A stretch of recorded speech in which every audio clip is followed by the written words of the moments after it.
Hi, I'm James. And I'm Antony. And this is Words and Numbers. Brought to you by the good people at CACI, the Center for American Culture and Ideas. Ant, what's new and exciting in your world this week? I want to start off with some email from a couple of friends, Eugene Makovic and Joel Fox. They both write in response to our discussion of the FDA. Eugene says, "We beekeepers have to deal with the state health departments that require honey to be bottled in inspected kitchens, even though bacteria cannot even live in honey and no one is getting sick from it in states that don't regulate it." He goes on, "I discovered this a few years ago in Missouri when a local inspector pulled my honey from a store shelf. I went to the legislature in 2015 and got this ridiculous law changed. I wrote about it for both national beekeeping magazines, and we'll include the link to Eugene's article in the show notes. Go and read it. And I could tell you from personal experience that I ran into this as well. Many years ago, my wife brewed beer, and this was before craft brewery became a thing in this country. And we looked into starting a brewery. And the laws required that you use chlorinated water to be processed and all this stuff. In effect, you do things to the water that makes it worse than what you would get with regular, just straight up filtered water. It was our understanding at the time that there's nothing that can grow in beer that's harmful to people. The worst that'll happen is it'll make the beer taste bad. Nonetheless, I go on. Joel Fox from Canada wrote us on the same topic. He says, "Just listened to your FDA episode and enjoyed it. You make the point that when approving drugs, the FDA can kill by withholding approval. I would also make the point that the government can also kill through approval. Canada approved the marketing of thalidomide, and it had tragic results that you spoke about in the episode. Is it not likely," Joel asks, "that government approval emboldens physicians and consumers who might otherwise be more cautious with new medications?" And that's an excellent point that I had not considered. Yeah, no, I think that's a reasonable point, and I think, well, of course that happens. I don't want to paint with too broad a brush here. I do like the idea of people who know better testing things to make sure that they're safe and reasonable for us to use. I'm just never altogether sure what form that should take at the end of the day, right? When we're looking at market answers or authoritarian answers, well, you know, you and I both know that there's no one-size-fits-all answer for these sorts of problems. And that's what makes it so hard, right? We can have our ideological priors, and we all do. I'm not crazy enough to sit here and say, this is the way it must always happen because no other way can work properly. Yeah, and I think it gets even more complicated than that when we realize that there is no such thing as a safe anything, food or drug or anything else. We talk about it that way, that we want it to be safe versus not safe, as if it's binary, and it isn't. Yeah. Nothing can be 100% safe. So the question is, how much pain do you want to go through to push that envelope of safe from 95% to 96% or whatever the numbers are? And, you know, as I often do, as you were saying these idiotic things that you just said, I was sitting here thinking, well, counterexample, come on, let's have it. Oh, water's always safe. But we all know water's not always safe. Yeah. You can die if you drink too much water too quickly. Sure, yeah. And some moron dies from, I think they call it water intoxication, every year or so, typically when a bunch of morons at a radio station have a water drinking contest, not realizing that somebody always dies when they do this. And, you know, we're right back to square one every time. If you're looking for that thing that will always be safe if you just get it right, you're off on a search for fool's gold. Yep. You're not going to find what you're looking for. All right, well, I mean, that was all well and good. But I'm not even at my quick hit yet. So you yammer on and yammer on and yammer on, but you haven't actually done what you came here to do. Do I have that right? Well, it's a service to our listeners. The more they hear of me, the less they have to listen to you. I'll go. Marco Rushton of Constance Bay, Canada, recently lost his bid to recover $570,000 from the Ottawa Hospital. Mr. Rushton was diagnosed with a cerebral aneurysm in April 2020. Such things need to be dealt with quickly because a cerebral aneurysm, that's a ballooning of a vessel in the brain, can burst at any time, and with the bursting comes pretty much instant death. Mr. Rushton went to the Ottawa hospital for treatment, but the hospital couldn't give him a timeline for surgery. Partly this was due to complications due to COVID, and we did an episode on the unintended consequences of government responses to COVID back in 2020 or early 2021. We said at the time, people will die of maladies that in normal times they would survive simply because the hospitals diverted their resources to treating COVID instead of treating these other things. I'm not saying that's a good or a bad thing. We're just saying that it's an unintended consequence. Mr. Rushton not only couldn't get treatment for his brain aneurysm, his doctors couldn't even tell him when he would get treatment. So he goes to Johns Hopkins. On July 10, he undergoes the procedure to correct the aneurysm. He had this surgery done in the U.S. less than 1 month after he was refused treatment in Canada because they had no idea when they could see him. Now, Mr. Rushton pays taxes for Canada's, quote, free healthcare that his Canadian hospital could not provide. So he sued the hospital for the cost of the surgery at Johns Hopkins. The appeal panel that heard his case ruled against him, and I'll put the link in the show notes and you can read the details about what's going on there, and he may be able to appeal further. But the point is this: nothing is free. If you don't pay in dollars, you'll pay in taxes, or you'll pay in time, or you'll pay in aggravation, or you'll pay in risk, or you'll pay some other way. But you will pay. And typically, when you pay in something other than dollars, the cost is greater than what it would be if you had simply paid in dollars. So those who extol the benefits of government-sponsored healthcare tend only to talk about one side of the equation. They talk about how everyone will be able to go to the hospital and not be bankrupted by costly procedures. This is true, but you will pay in higher taxes. If you take our VA hospital system as an example, you'll pay in quality. You'll pay in time waiting to be admitted for your procedure, and as Mr. Rushton discovered, that wait can mean you risk paying with your life. Look, anybody who's ever lived in or adjacent to a socialized healthcare system knows that the waiting lists can be very, very long. Yep. That's just the nature of the thing. And I think people get angry with us when we say that there's no easy answer here, because they desperately want easy answers. But there is no easy answer here. Healthcare is a scarce resource and it's expensive. There's nothing you can do that will make it not those things. But there's plenty you can do to make it more expensive. You can make it more those things, but you can't make it not those things. And that's just the nature of the beast. Yeah. It may be the case that waving your governmental magic wand around makes things much, much worse. That is often the case. And people seem to want to believe, for some reason, that there is always a correct answer. That in the end, what we're always dealing with are technical questions. Right? That if we just adjust everything correctly, then we get great answers. But it might not be the case that these are technical questions. Yeah, the physics analogy is perpetual motion. These people that talk about perpetual motion on YouTube, it's always, well, if you just tweak this a little bit, you'll get the thing to work. It's always some little tweak. And you won't. Yeah, because and the thing never works. That's how it goes.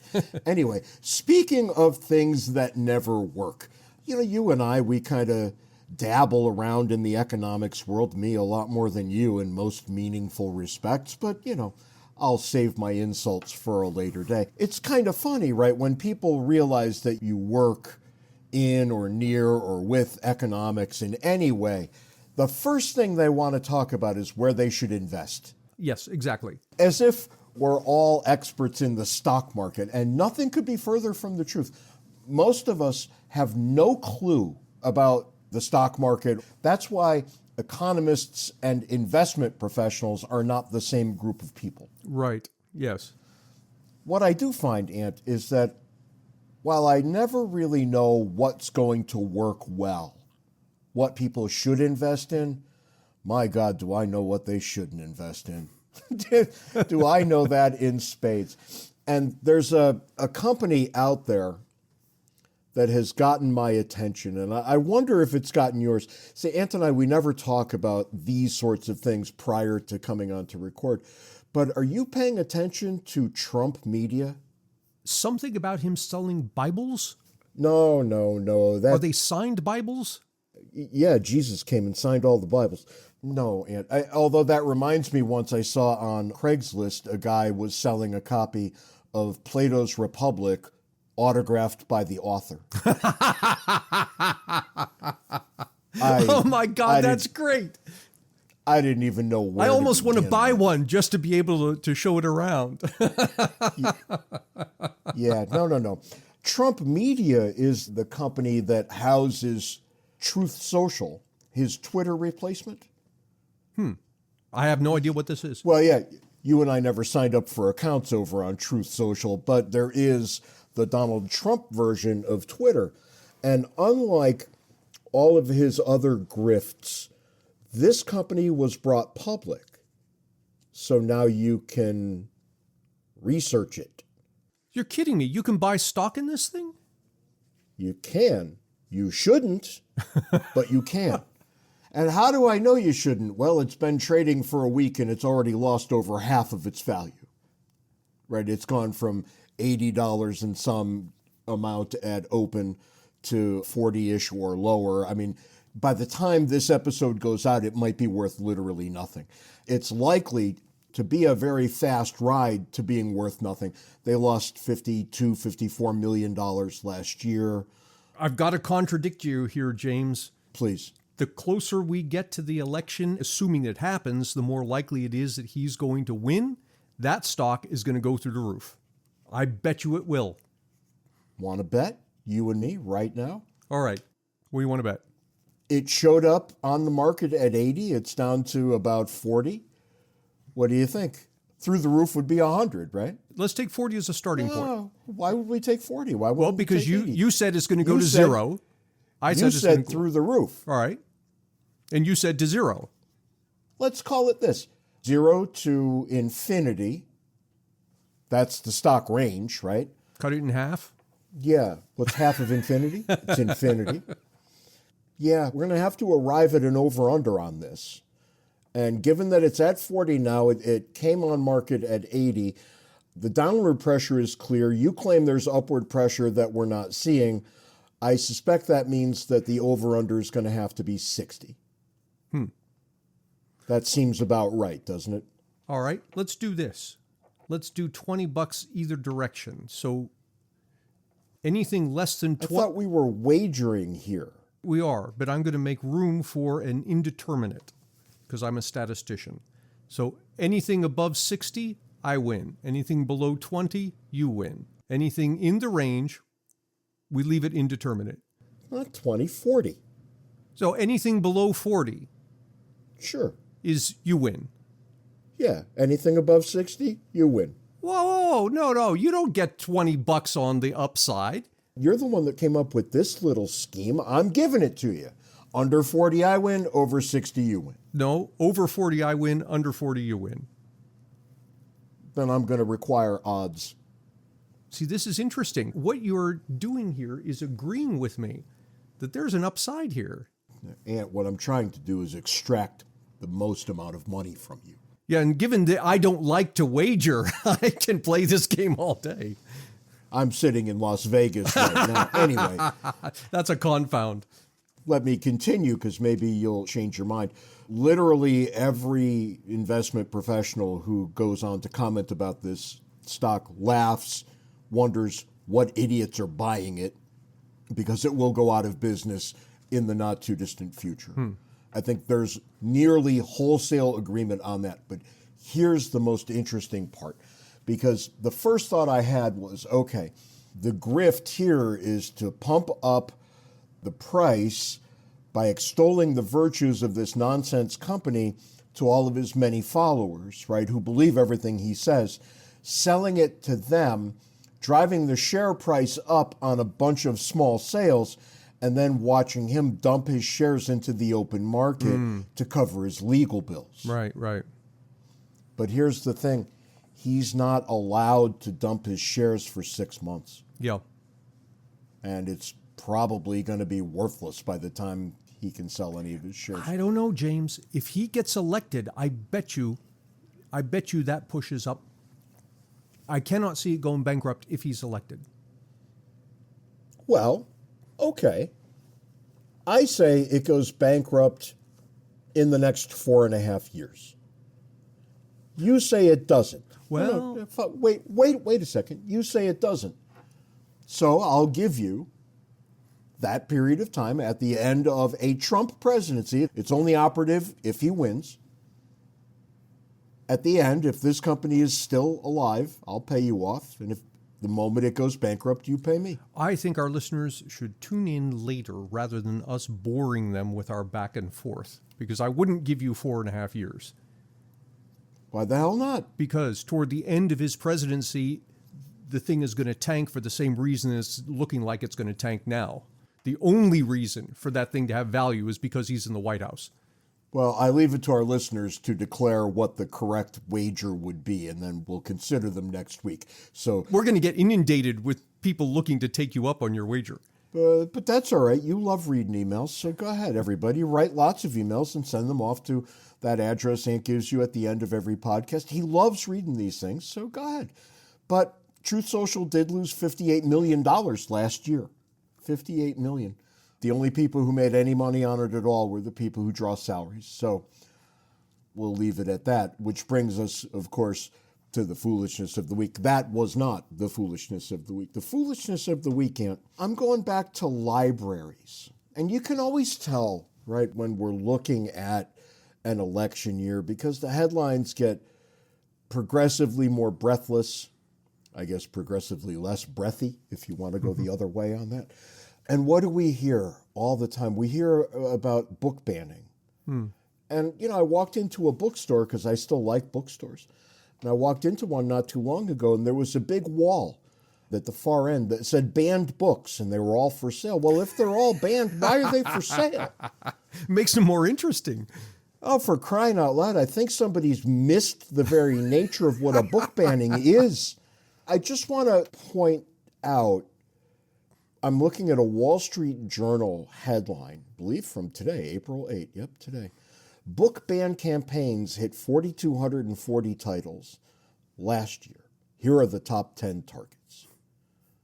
Well, if a library decides not to buy a book, not to put a book in its collection, that doesn't mean that book is banned. What that means is that that book is not in that library. And there are any number of perfectly good reasons for a library to decide that this book doesn't belong on the shelves. And I'll point out that you and I wrote a book. It is not on every library's shelf in the United States. Ooh, it's a banned book. It's a banned book. That's right. But you and I both know that's ridiculous. It's not banned. That's asinine. Now, when a librarian says, I think this book will offend the sensibilities of 90% of the patrons of this library, that smells more like a ban than them saying words and numbers, cooperation and coercion, what do we need this book for? One sounds more ban-ish than the other, but is it a ban? I don't think it is. I don't see why it would be, yeah. Yeah, if that book is still for sale, it clearly hasn't been banned. And the thing to remember, a library has finite space, and there are way more books in existence than could ever fit in a library. And finite resources. Yeah. Now, look, I'm pretty sure that there are any number of librarians out there who use their own criteria instead of the criteria of their clientele to decide what should and should not be on the shelves. And, well, I mean, okay, somebody's got to have the answer. You hire a librarian to do this job. Who else would you expect would answer that question? Right. If you get an answer that you don't like, it might not be because that librarian is banning books. It might be because that librarian is doing his job. I don't know what else to say about this. In the end, there's going to be some messy business here. There's always going to be some messy business because you're making choices about what should and should not be on the shelves. Well, there's no way to make everybody happy, but to consistently say that we're banning books in the United States when that is literally almost never true. I don't think it does anybody any good. The foolishness of the week. You can go read all about it in the Wall Street Journal. For one-stop shopping for all things James and Ant, visit our website, wordsandnumbers.org. We give a special shout-out to our Patreon sponsors who help us keep the lights on. If you'd like to contribute, go to patreon.com/wordsandnumbers. Which, Ant, brings us to the terrible, terrible topic that we have this week. Right, we have 6 minutes after all of that introduction. I guess you're going to have to edit some of that out then, aren't you? The main topic, and Ant and I go back and forth on this a lot, right? We have a lovely podcast, and some people listen to it. Ant, how popular is our podcast? The people might not realize. We are now, I have to say, in all honesty, it's because of longevity, but we are in the top 0.5% of podcasts in the world. That's right. So you, Joe Rogan. We're coming for you. We're coming after you. But look, we generally speaking don't use the podcast to get even with people who have f***ed us over. And I don't want to do that today either. I am going to vent my spleen a little bit about some customer service that I have not been getting. As opposed to our other 370 episodes?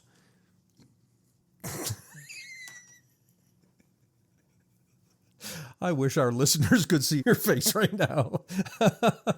I want to point out that Antony Davies occasionally tells me that he's never been punched. And A, I believe it, because if he had, he'd know to shut up in times like this. But B, I don't believe it. How could you go this long and not having gotten a punch in your mouth? I'm a generally likable guy, James. That's really not correct. I know you wouldn't understand that. You're right, I don't understand it. I have to deal with you more than every other human being except your poor wife. And that's all the time we have this week on Words and Numbers. This is all the time we have this week on numbers. Antony Davies' favorite podcast. No. My phone is dying. How do I know this? People call me on it and the calls don't come through. And I try to call out and it doesn't work. So the one thing a phone does, makes phone calls, receives phone calls, mine won't do. So I said a crazy thing. I said, Self, you need to buy a new phone. So I hopped online, and the nice people over at Google Fi, my wireless carrier, this is not an advertisement for them, as you will soon see.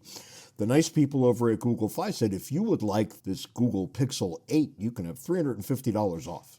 Mm-hmm. And I thought, I love to save $350, and I bought that phone. And they said, James, we're going to send this out FedEx right to your door. Don't you worry. And that's what happened. And when I went to get the box with my phone in it, it felt kind of light. Mm-hmm. And I thought, those new Pixels, those are some impressive technology. It's like a feather. And I opened up the box, and the pictures will be in the show notes of what I found. I opened up what was obviously a retaped box. And then I pulled out the box for the phone on the inside, and the box for the phone was simply empty. It was broken. Some weasel, and I'm betting that it was some weasel at FedEx, because they had control of that phone for the lion's share of the time, right? The Google people handed it to FedEx, and then FedEx brought it to my house. Well, I didn't get a phone. I called. That, Antony, put me on an odyssey, because what I came to learn is that Google, once a very responsive wireless company, they have made it all but impossible to pick up a phone and call customer service. It's all but impossible. I was able to find the number, and I called customer service, not once, not twice, but many times. And of course, because I have a defective phone, things aren't working well. By the time I was able to get through and explain what my problem was, I realized that we had a very deep language barrier, because the call centers are apparently all in India, which I also understand, but that causes a bit of a problem when you have a complicated issue and you want to explain to somebody what's going on. And what I kept saying was, somebody stole my phone, and what they kept hearing was, there's something wrong with your phone. Yes, it doesn't exist. And this was rather difficult. And I thought, well, all right, I'm not getting anywhere here. Let's try the online chat. But apparently the people at the end of the online chat are the exact same people from the call center. And they kept saying, yes, we see that your phone arrived today. And I said, well, a box arrived today, but there was no phone in the box. And nobody would take this seriously. And I thought, okay, clearly I've made a technical error. What I needed to do here was call FedEx. Right. Their problem, let's deal with them. Except you can't call FedEx either. What the hell is going on in this world? And I just, you and I talk a lot about disruptive companies, and Amazon is typically the one that comes up. I want to read something that Jeff Bezos said in the very early days of Amazon. And we've talked about this once before, but I think it bears repeating. He said, if you make customers unhappy in the physical world, they might each tell 6 friends. If you make customers unhappy on the internet, they can each tell 6,000. That's about right. No, it's not, because there are way more than 6,000 people going to hear this episode. So Google sells phones and they hire FedEx to ship those phones. But nobody gives a that somebody at FedEx steals the phones. How do I know this? After complaining, I got 3 emails today saying that they had closed the case. Oh, FedEx closed it. Yeah, go ahead. Ask me what happened. Yeah, go ahead. Tell us. I have no idea. They didn't tell me. Okay, so a couple of things here. Someone's going to say, yeah, but maybe someone just took it out of your mailbox. And I would say, no, if they're going to take it, they take the whole thing. They wouldn't take the time to cut it open. Let me stop you right there. The FedEx truck came. I was sitting out on my back porch smoking a cigar. I saw it drive away. I stood up. I walked out. I got that box literally 1 minute after the driver pulled away. Okay. I looked at the box, and it was no longer sealed the way a new box is sealed. It had obviously been retaped from the outside. Mm-hmm. So somebody along that chain of custody took the box, sliced it open, opened the phone box inside, took out the phone, pocketed the phone, put the phone box back in, and retaped the outer box. So here's the thing, and this would be a Google Fi thing. I don't know this for certain, but I'm 99% certain that regardless of what SIM chip whoever has it put in the phone, it would send its whatever serial number it has. And so Google could say, oh yes, here is that particular phone that we sent you. Here it is. We've located it. Yep, that would be my thought as well. Nobody mentioned the possibility of ever doing anything, which is the bizarre part. I finally got on the Google Fi chat yet again yesterday, and I said, look, I've been waiting a few days now, and I've heard that the case is closed, but I still don't have a phone. I also don't have $700. And they said, oh, sure, we've already sent you another phone. And I said, well, that's funny because I have not received a shipping notice. And they said, oh, it takes 1 to 2 days. That was 2 days ago, and I still haven't gotten it. And I said, I don't want FedEx shipping this phone. And they said, well, why not? I said, are you paying any attention at all? Somebody there clearly stole the last one. Why would I turn around and want to use them again? Because that's usually how businesses are punished when they screw up. And this was the official answer from Google Fi. Don't worry about it. We promise it will get there. And I said, well, I didn't worry about it last time, and it didn't get here. So what are we promising now? It's not so much that I'm out of phone. I am. I'm sure I'll get one at some point. The real question is, where is accountability in the system now? Right? Who can you call to say, look, I have a problem with your thing that I paid money for? And it's becoming very difficult to locate that person who you're supposed to call to get your issue resolved. Right. And this is a very dangerous ground for businesses to walk. You might recall when Amazon first came out, they were hyper responsive. Any problem you had with anything to do with an Amazon shipment, you got resolution almost immediately from a human being. Right. Now, as they scaled up, you're going to have to, I think, make peace with the fact that they're not going to be as good. But it's not that they're not as good, it's that they don't play that game at all anymore. Recently, I got a video game system that didn't ship with a dongle that connects the controller to the game. No big deal, probably a 30-cent part. It took me 3 months to get a replacement, and they couldn't send me the 30-cent part. They had to send me new controllers from China. Right. Right? I mean, it took 3 months before I could even hope to use this game.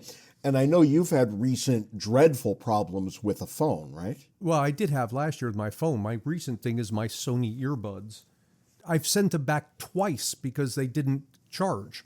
And it took so long. Finally, when I got the third ones, I said, heck with it. I'll leave it plugged in all the time.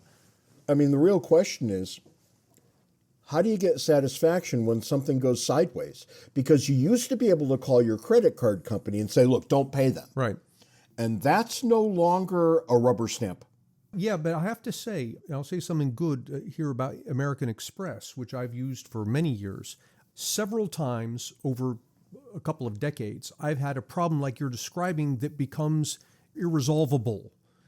That I've talked to whoever it is, Google or FedEx or what have you, and there's nothing happening there. And American Express, no questions asked, handles the thing. In fact, they give me the credit before they've even finished handling whatever they handle on their end. Yeah, and I have had good luck with American Express on that. My primary card is a MasterCard, and I've had not nearly as good luck with MasterCard. So, you know, there's a couple of things here. Businesses will, sooner or later, pay the price for these sorts of things. Oh, and to make matters even better, as I was in the middle of all of this, only because I got shafted out of a $700 phone did I realize that Google Fi was raising my rates. Because on the phone that you don't have. on the phone that I don't have. Because they posted it on their website, but did they send me an email notification, a text, a piece of physical mail? No. They just left an announcement up on the website. You, James, we're going to charge you more as of this day, whether you saw this or not. And look, Google Fi was once a joy to do business with. Whenever I needed something, I would just call them. It would be resolved in minutes. And I thought, now that's how a wireless company should operate. Because I had just gotten through dealing with Verizon where everything was a state secret. I could never figure out why my bill was what it was. There were categories of things on the bill that they refused to explain. And I thought, I can't deal with this. This is ridiculous. Oh, look, here's a better option. Well, now I need another better option. I predict that we're going to see a new class of business emerge, and it's going to be like a concierge service that will run interference for you between you and all the companies you pay to do various things. Right. Now it's becoming so annoying and so time-consuming to get anything resolved, and I'm sure this is part of the business plan, right? Just make it so difficult to get things resolved that they give up. I can make an argument. I'm not saying that I approve of what they're doing, but I can understand it as an economist.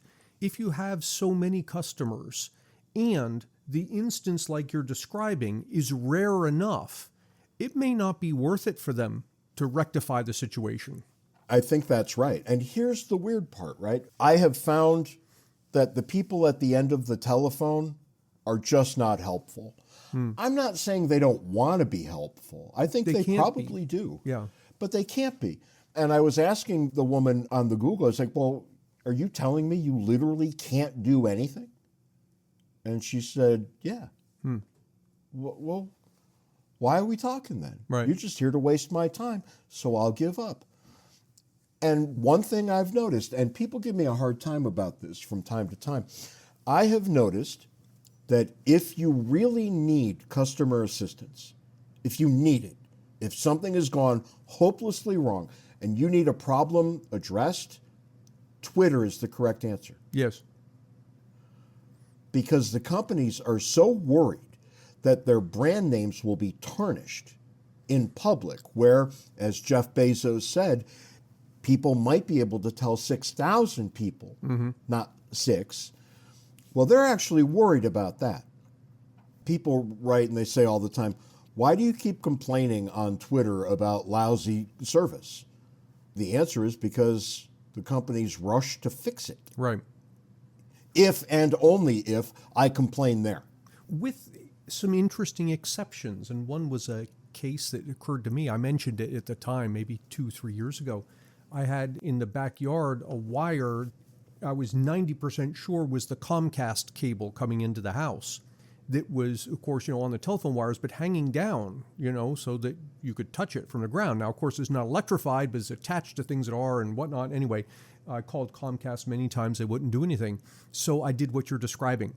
I put it on Twitter, and the whole thing of, I called Comcast. They're not doing anything. I'm putting this here. Within, I want to say, an hour, I was contacted. Not by Comcast, but by scammers pretending to be Comcast. Yeah, I don't know what the grift is here. I don't know what their angle is, but I got contacted by people who claimed to be from FedEx. And how do I know they're not from FedEx? When I look at their bio on their Twitter profile, they've misspelled things and there are grammar errors all over the place. So yeah, and they want you to pay $30 to resolve the problem. We never got that far because it's clear. But it does my heart some good to see that companies do actually care about their public image. When something shows up where other people can see the complaint, they rush to fix it. Now, that's second best. They should rush to fix it because that's the right thing to do. And their customers deserve good treatment. But if you can't have that, at least you can have good treatment because you might say foul things on Twitter. And we're escalating here, in the words of Google Fi and FedEx. We're going to escalate this complaint to the level of podcast now and see if anybody gives a at FedEx or Google Fi about this, because frankly, I wouldn't do business with either one of these companies right now. Seeing how they approach these sorts of things, I would advise everyone to go find other people to service your phone and to satisfy your shipping needs.